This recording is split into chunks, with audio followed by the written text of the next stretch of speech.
they say, on the mist-soaked ridges of Tennessee, when the moon dips behind the Smoky Mountains and the forest turns into a sea of breathing shadows.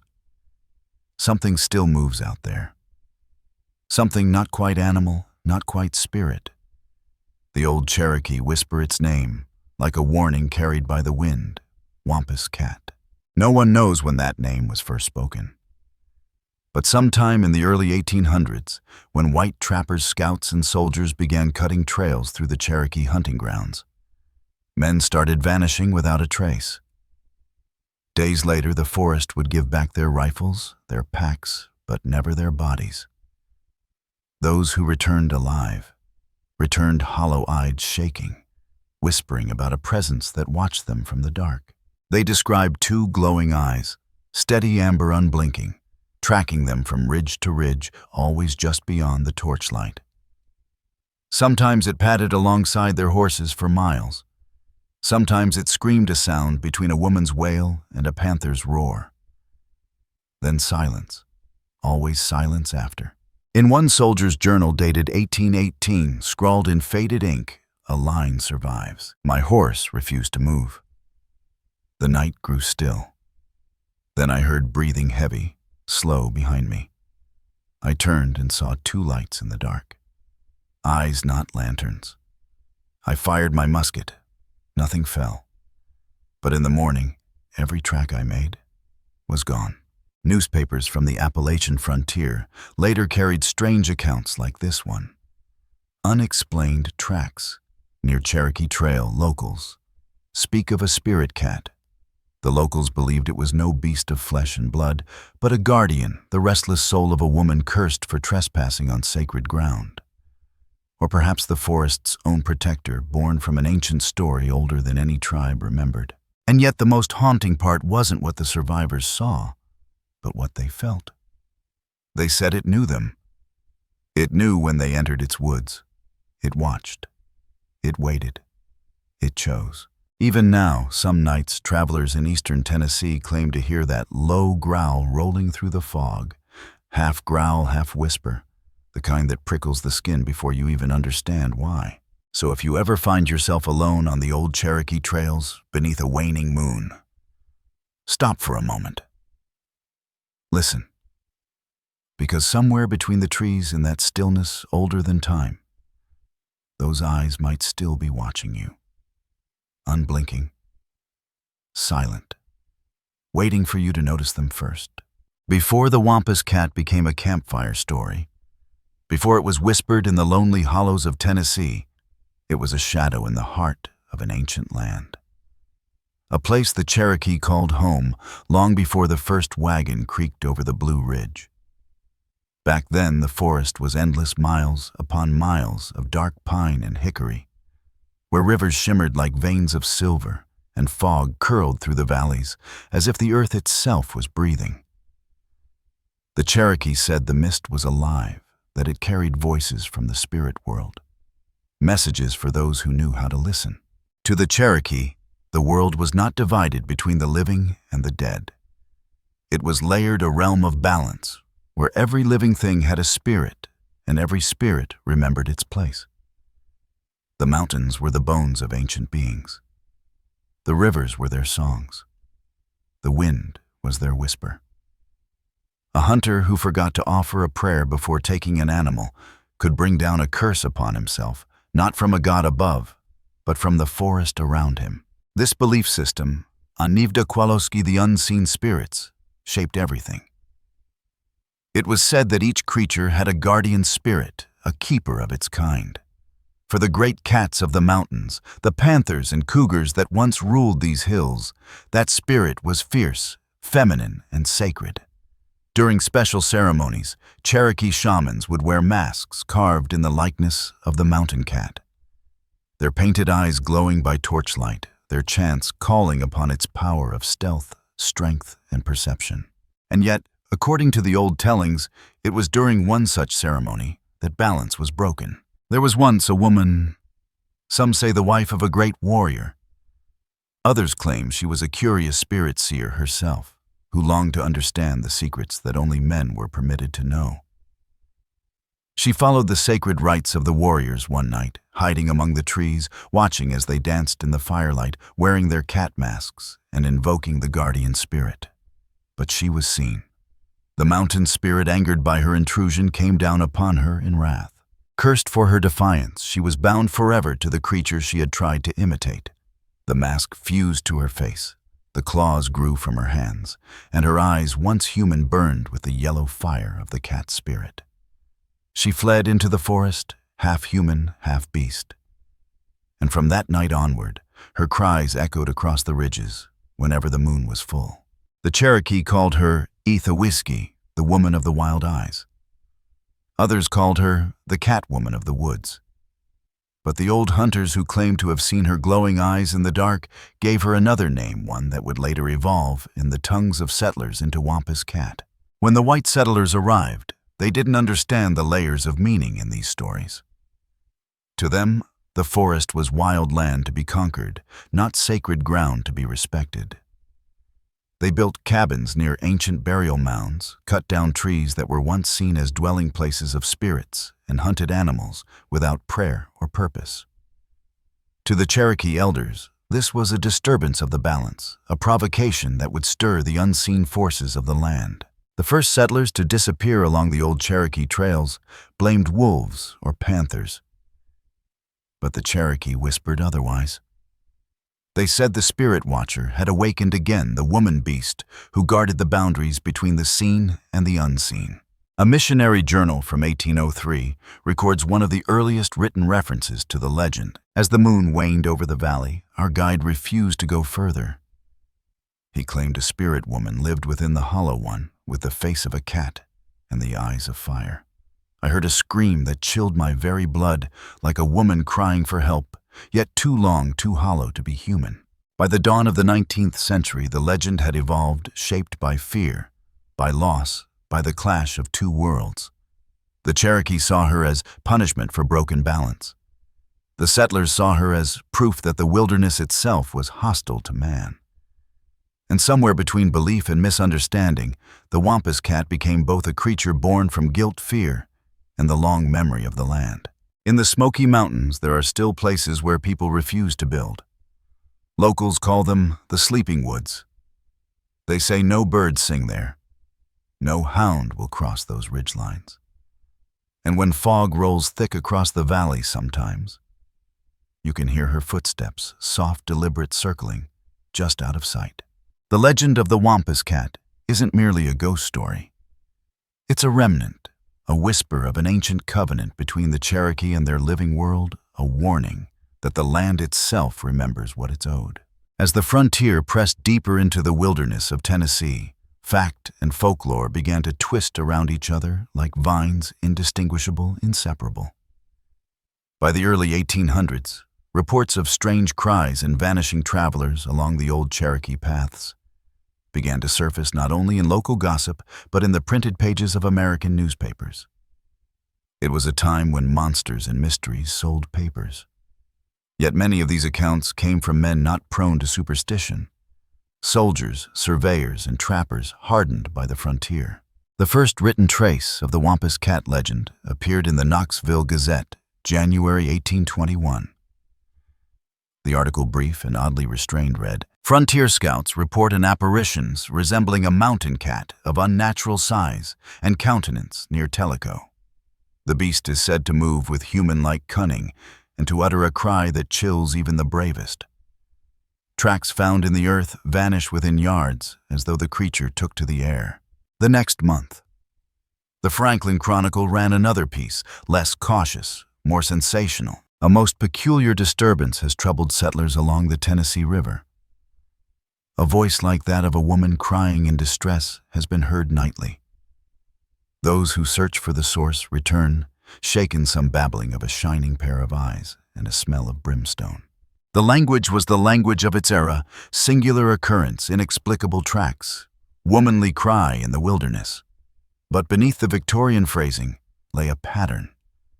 Every account mentioned three things: a feline shape, a woman's voice, and the vanishing of all trace come daylight. Then came 1838, the year of the Trail of Tears, As Cherokee families were driven from their ancestral lands, soldiers recorded uncanny incidents along their routes. A corporal named Henry Walsh of the 4th Infantry left a journal entry now preserved in the National Archives. The natives whisper that the spirit cat walks with us at night. Some of the men have seen eyes in the dark that keep pace with our line. One said he heard a woman scream and thought it a trick of the wind.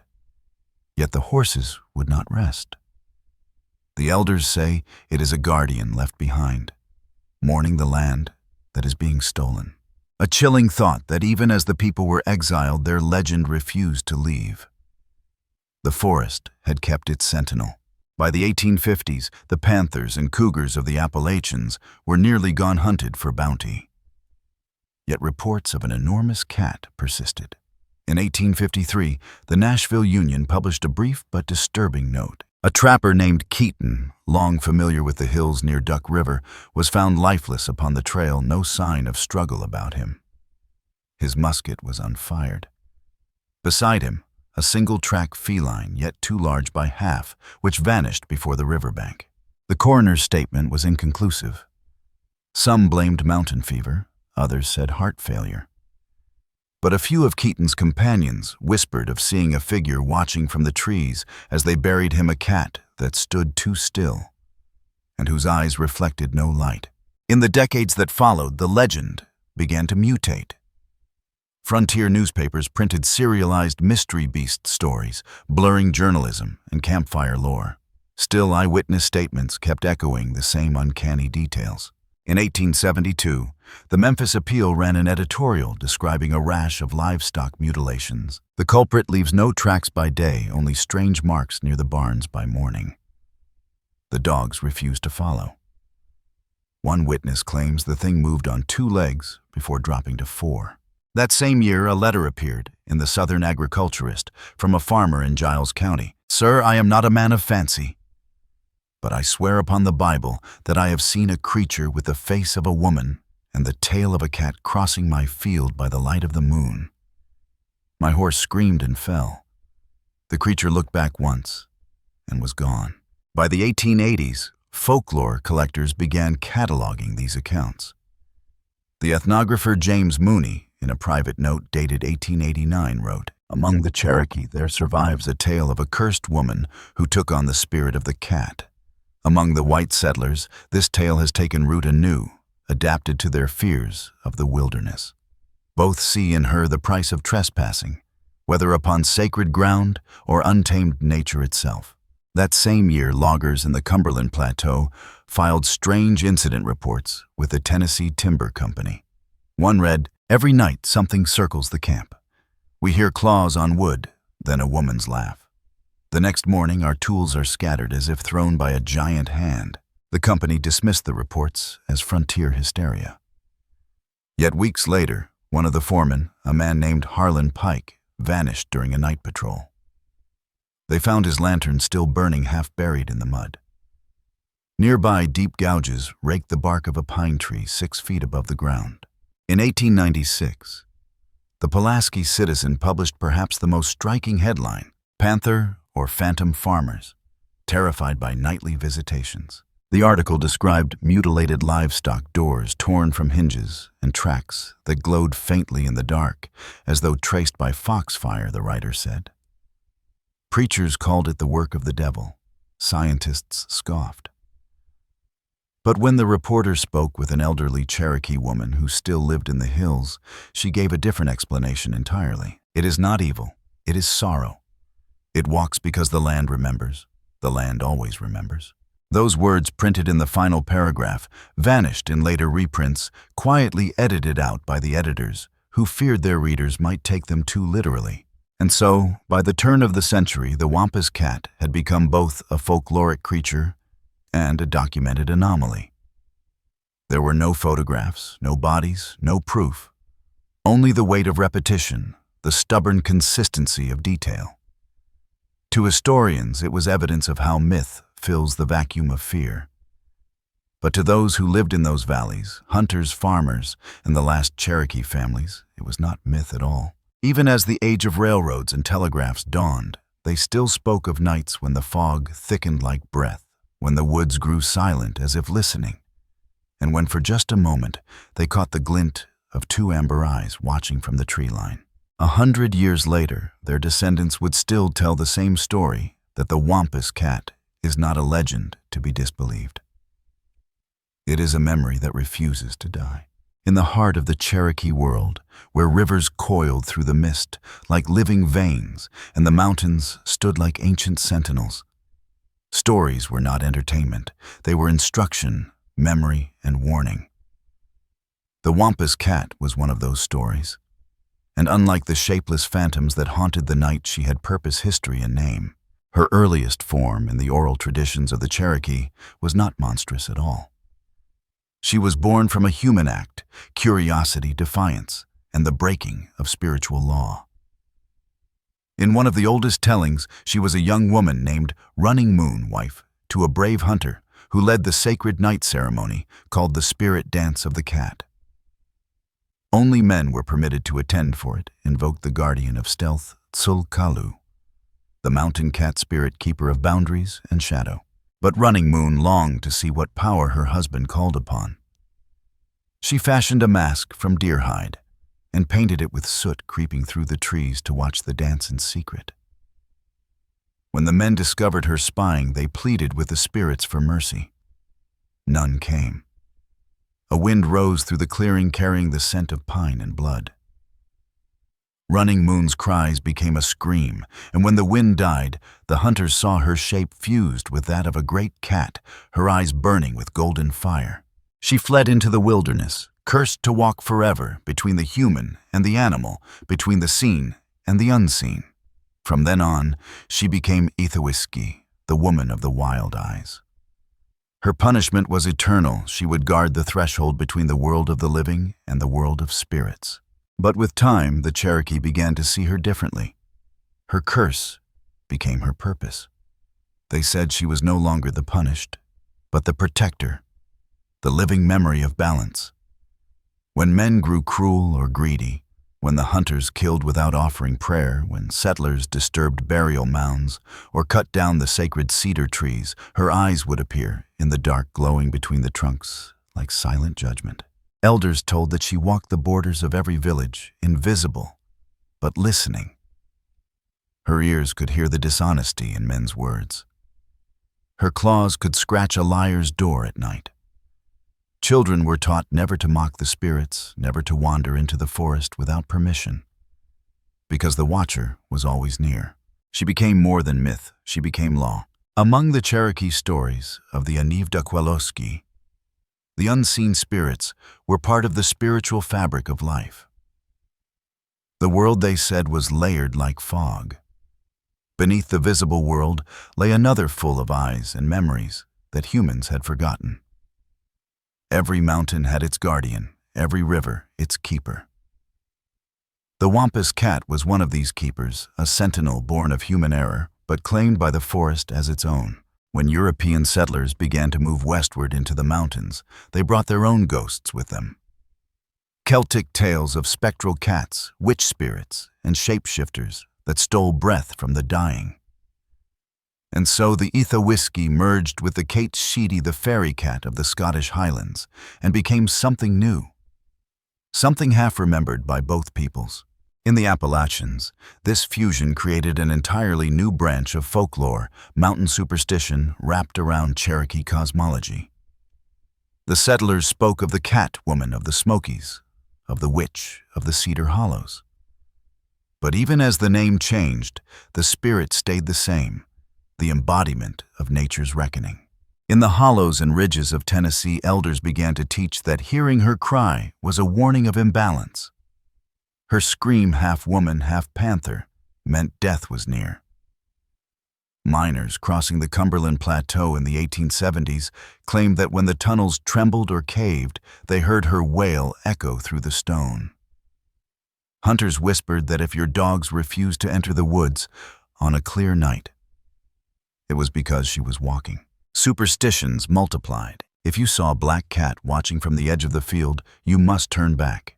If your fire dimmed 3 times in a row, it meant the watcher was near.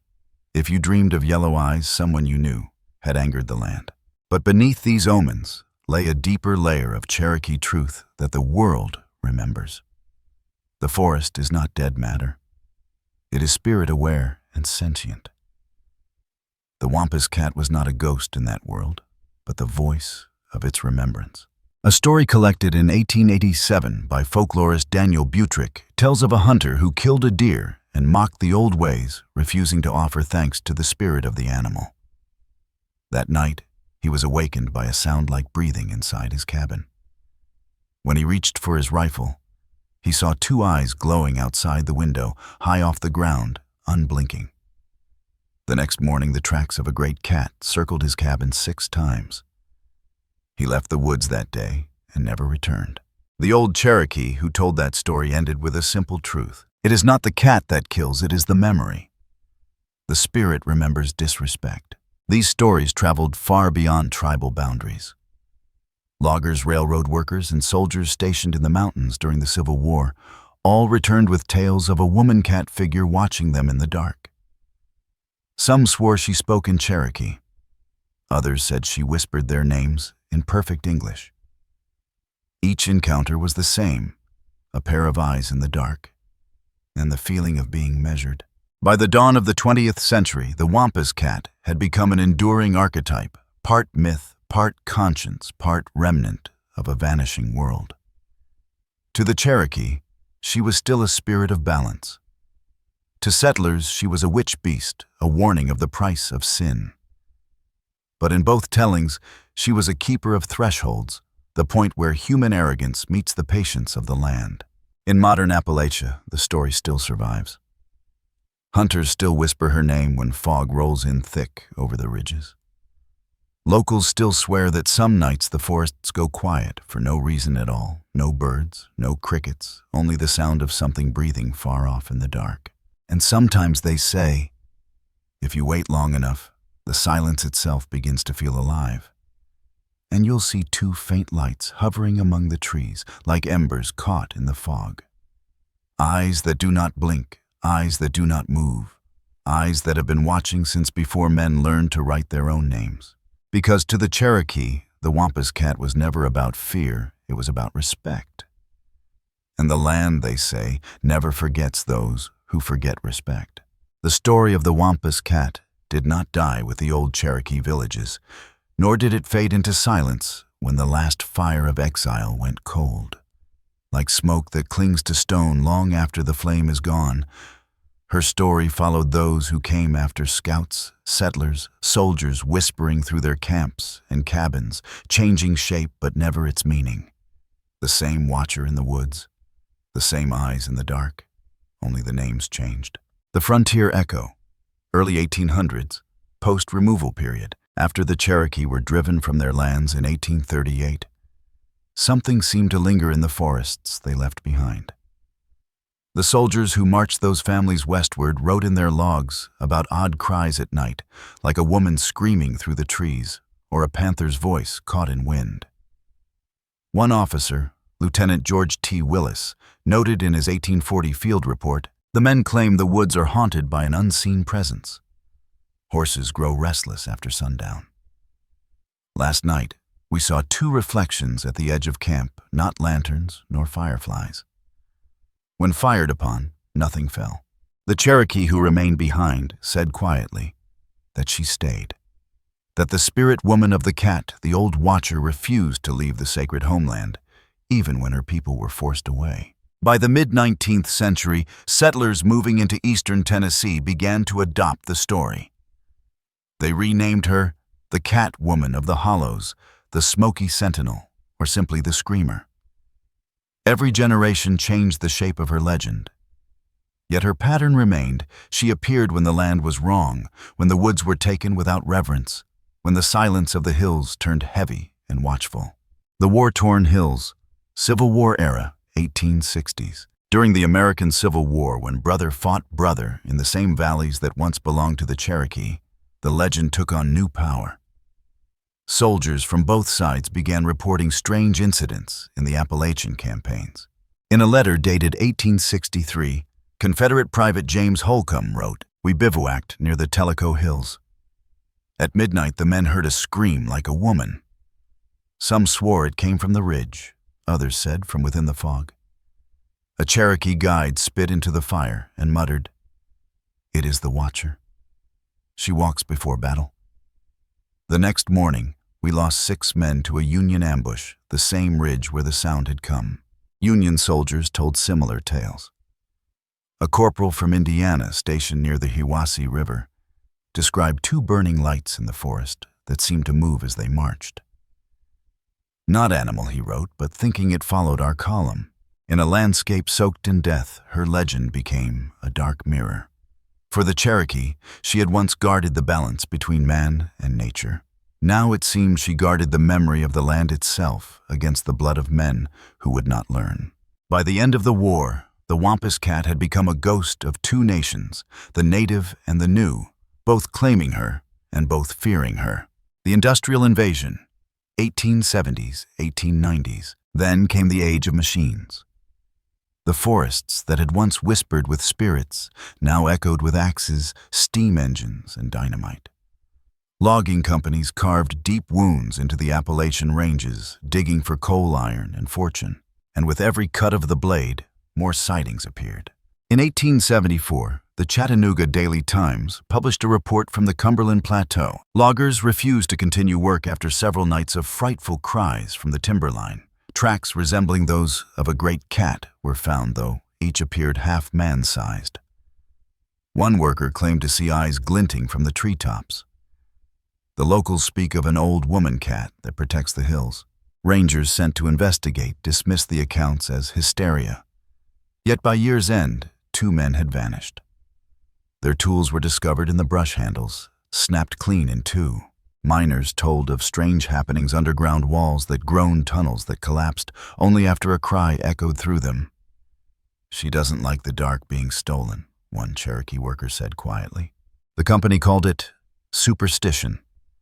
The workers called it a warning. In 1892, the Ocoee Mining Company's official logbook recorded this line written by foreman Samuel H. Kearns. At shift's end, a moving light was observed in the lower tunnel, thought to be a lantern. It lifted to the height of a man's head, then split into 2 orbs. The men refused to continue work. Operations suspended indefinitely.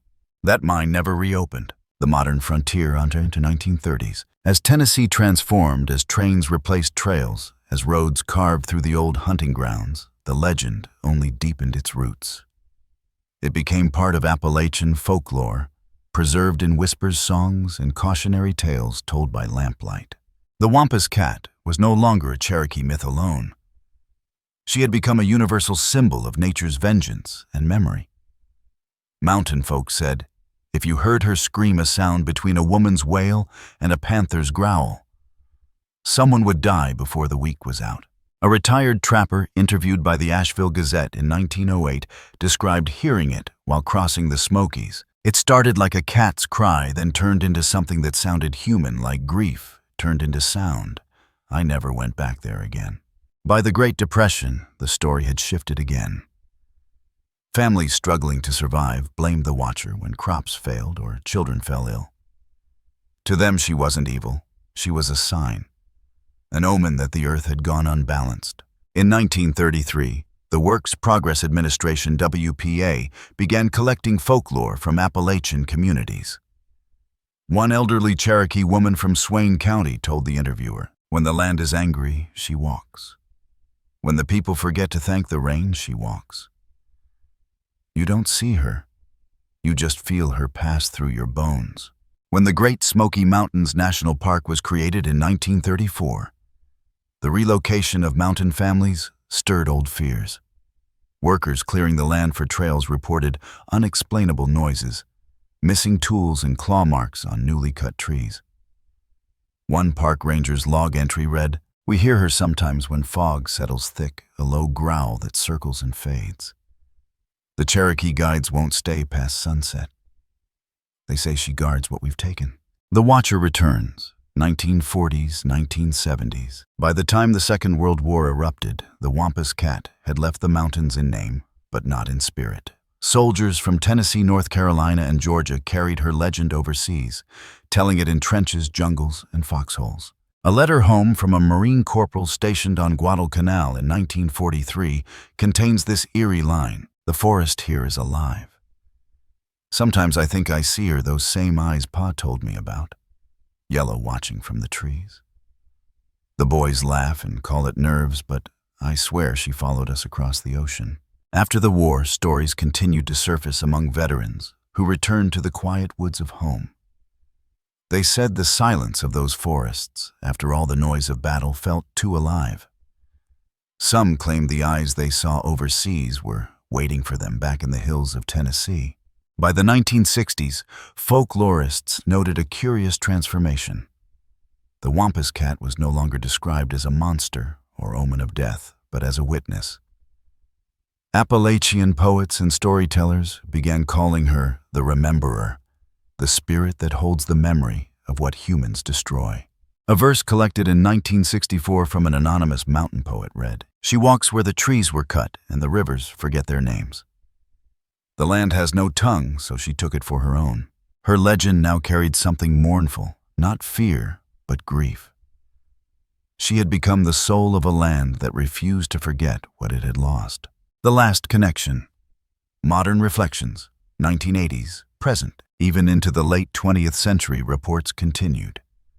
Park rangers, campers, and hikers described strange encounters, glowing eyes beyond the firelight, cries in the night that seemed to circle them, the feeling of being observed by something both animal and intelligent. In 1987, a Vietnam veteran hiking through the Great Smoky Mountains gave a local journalist an account that still circulates online. "I spent years in the jungle, saw things that make no sense. But here in my own state, I felt it again. That sense of being hunted by something that wasn't flesh and blood. My granddad used to tell stories about the Wampus Cat. Maybe it's just fear wearing an old face, but sometimes fear knows the truth." And so the circle closed. From the Cherokee fires of the 1700s to the jungles of the 20th century, from spiritual myth to military folklore, the Watcher never vanished. She only changed masks. The Wampus Cat became a bridge between centuries of American memory, between the sacred and the scientific, between myth and documentation, between the silence of the forest and the conscience of the nation. And if you ask an old mountain man today, or a Cherokee elder still living near the Smokies, they'll tell you the same thing spoken in different tongues, but with the same gravity. She's still here. The eyes never left. They only wait for us to forget again. By the middle of the 20th century, the Wampus Cat was no longer just a fireside legend or an echo from old Cherokee prayer songs. She had become a shadow stitched into Tennessee's identity, a name carried in every ranger station, every local paper, every whispered warning before dusk.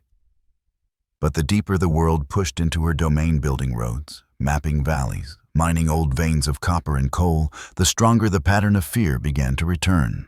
It began with the disappearances. The disappearances, 1940s, 1960s. In 1942, 3 rangers assigned to the newly designated Great Smoky Mountains National Park vanished during an early spring patrol near Clingman's Dome. The official report claimed adverse weather conditions and loss of trail visibility.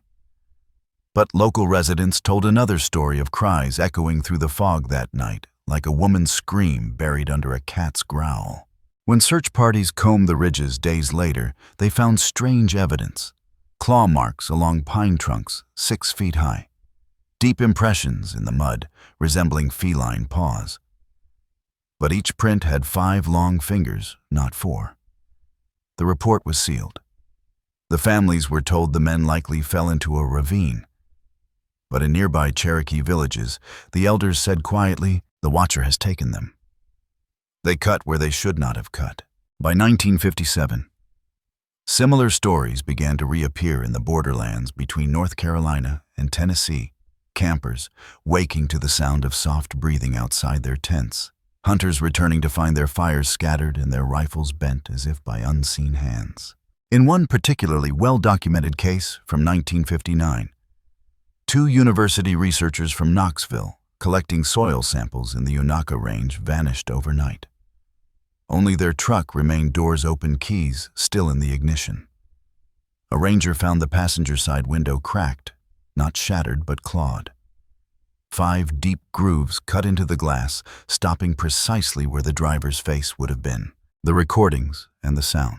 In 1961, the University of Tennessee's Department of Anthropology sent a small team into the mountains to record surviving Cherokee oral histories before the elders passed away. They expected stories. What they captured was something else. One of the reels, labeled Session 5. The Woman of the Wild Eyes begins as an interview. An elder named Atsila speaks in Cherokee about the Ethawiski. The interpreter translates. She walks when the land is wrong. She waits when men forget. Then, several minutes into the tape, a low sound interrupts. Not static, not feedback. Something that begins as a growl rises to a scream, half human, half animal. The microphone distorts. The recorder is knocked to the ground. The field notes read only, "Interview terminated abruptly." All present visibly shaken. The recording, later analyzed by sound engineers, revealed frequencies inconsistent with known animal calls. The technicians noted an undercurrent, a low rhythmic pulse, as if 2 voices overlapped, one human, one not. The tape was quietly archived and never released to the public. The Ranger's Journal, 1973. A faded leather notebook found in a ranger cabin near Fontana Lake in 1973 contained a series of handwritten entries. The author, Ranger David H., stationed there during the late 1960s, described a progressive unease while patrolling the old Cherokee trails. Something follows the patrol roads after dark. The dogs refuse to track. Heard scratching on the cabin wall last night, 5 lines downward. Looked in the morning. Bark stripped away clean. Weeks later, another entry. Met 2 hikers who claimed to have seen a large cat crossing the creek, said it was walking upright. Their camera film turned white when developed. No images, just fog. The final note, written in trembling script, read, "The fog tonight smells like cedar and ashes. The eyes are outside the window. If she is memory, then she has come to remember me." Ranger David was never found. His cabin still stands empty, sealed by the Park Service, its windows boarded. Local hikers call it the Cat House. The Smithsonian Letter, 1977. In 1977, a letter reached the Smithsonian Institution's Department of Mammalogy from a retired anthropologist named Dr. Evelyn Baird. She claimed to have been part of a research project in 1949 studying anomalous feline reports in eastern Tennessee. The letter described plaster casts of footprints, unlike any known species, human-like in proportion, but ending in claw tips. She wrote, "The field office ordered us to destroy the casts after the incident at Klingman's Ridge. The reason given was contamination. But I believe they were removed, not destroyed. There are things buried in those archives that will never see light again." The Cherokee were right. The guardian of their forest still walks it. No official record of Dr. Baird's team exists in the Smithsonian's catalog. The letter was filed and forgotten until a copy resurfaced in 1994 through the Freedom of Information Act. The eyes in the lens. 1980s, 1990s. As handheld cameras became common, a new kind of evidence emerged, though most of it, skeptics say, was pareidolia, tricks of light and fear. Yet several videos recorded between 1981 and 1992 show something strange: 2 glowing orbs reflecting light in the fog. Amber feline and moving in patterns too steady to be random. One clip recorded by campers near Cades Cove in 1984 shows their flashlight beam passing over the forest. For a fraction of a second, the light catches a shape tall, slender, covered in fur eyes reflecting gold. Then static. The camera falls. The man filming, identified only as Ronald P., later gave an interview. "I don't know what I saw, but I felt it thinking, like it knew me." That sense of being known has always been the essence of the legend. The return of the old belief. By the late 1990s, Appalachian spiritualists began reinterpreting the Wampus Cat not as a threat, but as the land's witness. The legend had outgrown its fear. It had become an ecological parable, a symbol for what the Cherokee had always said, that nature watches, that nothing we do to it is ever truly lost. But even as the legend softened, the phenomenon continued. In 2003, 2 forestry officers in eastern Tennessee reported seeing a large quadruped with reflective eyes crossing a service road at dawn. When they followed the tracks, changed from 4 feet to 2. The footprints ended beside a fallen cedar tree where the bark had been clawed with 5 long marks, fresh and deep. One of the officers interviewed years later said quietly, "I've seen cougars, bears, people lost their minds out there. But this was different. The woods felt alive, like something old had woken up and was waiting for me to step 1 inch too far." The final pattern. Every age has its ghosts, and yet this one never fades. Every war, every invasion of land, every wave of progress that cuts into the earth seems to awaken her again. When the Cherokee were forced to leave, she walked. When the miners dug into the mountains, she screamed. When the rangers cut roads through sacred ground, she watched. And when men built towers and cities and called themselves masters of the land, she remembered. Historians dismiss the Wampus Cat as folklore. Scientists call it mass delusion. But there is something relentless about the record. A thread that runs unbroken for over 2 centuries. The watcher's eyes, the untraceable prints, the silence that descends before the sound. Maybe she isn't just a creature. Maybe she's a mirror, a living reflection of our trespasses, our forgetting our arrogance in thinking the land doesn't see. Even now, hikers claim to feel her in the smoky mountain fog, the weight of eyes in the mist, the sound of low breathing that disappears when you turn your head. And if you stand still long enough, the woods fall silent. You realize the silence isn't absence. It's attention. The same attention that's been there since before the first trail was cut. The same watcher who has never blinked. When dawn finally breaks over the Smoky Mountains, the fog thins like a veil being drawn aside, and yet the air still holds something that doesn't lift. It's the quiet after a story that refuses to die.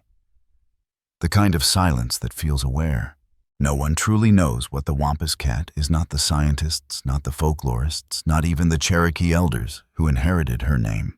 To the modern world, she is a riddle carved into Appalachia itself, too consistent to dismiss, too elusive to prove. But to those who live here, it's not about believing. It's about remembering. The lingering traces. Even now in the 21st century, the same patterns continue quiet, scattered but persistent. Hikers vanish on clear days with no sign of struggle, only strange tracks found on the trails. Hunters return pale and silent, swearing they saw a woman's shape crouching among the trees. Rangers' reports still mention sounds like low, drawn-out wails carried by the wind. In 2008, a thermal imaging drone mapping fire damage near the Ocoee River recorded an anomaly, a heat signature moving through the fog at human height, though no body was visible to the naked eye. The footage leaked years later showed 2 orbs, hot, symmetrical, and pulsing like eyes in the mist. And yet, nothing explains it. A wildlife biologist interviewed for the follow-up study said, "The forest holds more than species. It holds memory." When people vanish out there, the woods don't forget. The survivors' voices. Interviews collected from those who claim to have encountered her carry an eerie sameness. They don't describe an attack. They describe a presence. A hiker in 2013. It wasn't chasing me. It was just there watching. Like it wanted me to see it. An old Cherokee elder recorded in 2016, sitting outside his cabin near Fontana Lake. People ask if she's real. I tell them this: the mountains are alive. They breathe. And when the breath grows uneven, she comes to steady it. A retired park ranger, 2020. Every ranger hears the stories. You start to think it's just talk. Then one night you feel something breathing behind you. But when you turn, the woods are empty, and you realize she doesn't need to show herself to make you believe. The land remembers. The Cherokee once said the forest was the oldest witness. Every tree, every river, every ridge kept record of what happened upon it, not in ink, but in vibration, in energy, in the slow pulse of the earth. When the settlers came, they called it superstition. When the scientists came, they called it myth. But perhaps the Wampus Cat is both myth born from the guilt of memory and memory wearing the mask of myth. Maybe she was never meant to be seen, only felt. The presence of balance, returning of the land, remembering what man has tried to forget.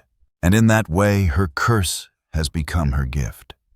She endures as the conscience of a place, the silent guardian that watches each generation repeat the same mistakes, the echoes across time. In old Cherokee stories, spirits do not die when forgotten.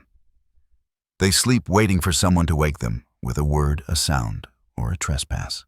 And so every time a hiker walks into a forbidden hollow, every time a bulldozer cuts through a burial ridge, every time the woods are burned or flooded without permission, that story wakes again.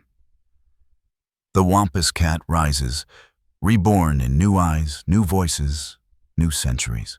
She has become part of something larger, a living mythology that America itself cannot escape.